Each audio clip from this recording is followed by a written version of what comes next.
फिरोजवाला काला शाह काकू राना टाउन में गटरों का गंदा पानी मुख्तलिफ बीमारियों का सबब बनने लगा। फिरोजवाला काला शाह काकू राना टाउन में मानसून बारिशों के बाद गटरों का गंदा पानी गली से गुजरने वाले नमाजियों और स्कूल के बच्चों के गुजरने के लिए मुश्किलात बन गया।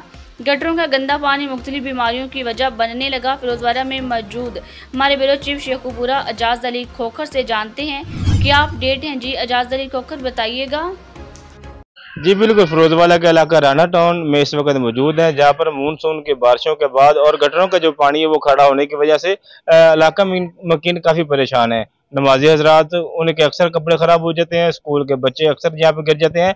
गंदे पानी की वजह से मलेरिया बुखार वगैरह की शिकायत मौसूल होती हैं। इस सिलसिले में हमारे पास एक शहरी मौजूद है, उनसे बात करते हैं, वो हमें बताते हैं कि इनको इससे क्या परेशानी। जी बताइएगा।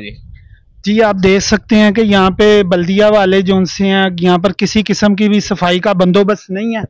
आप यहाँ पर मच्छर वगैरह डेंगू मलेरिया की वजह से जो बच्चे हैं वो बहुत परेशान हैं। यहाँ पे वालिदैन बच्चे बीमार हो रहे हैं, नमाजियों का गुजरना यहाँ से दुश्वार हो गया है।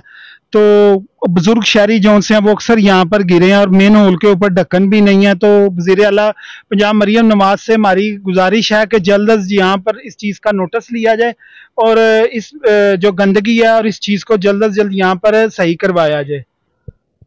जी, जैसे कि शहरी ने बताया कि यहाँ पे बुजुर्ग भी गिरते हैं और बच्चे भी गिर जाते हैं, और उन्होंने वज़ीर आला पंजाब से और एसी फिरोजवाले से अपील की है कि हमारे इस इलाके का विजिट करें और जो ये गटर का निज़ाम है इसको बेहतर किया जाए। जी।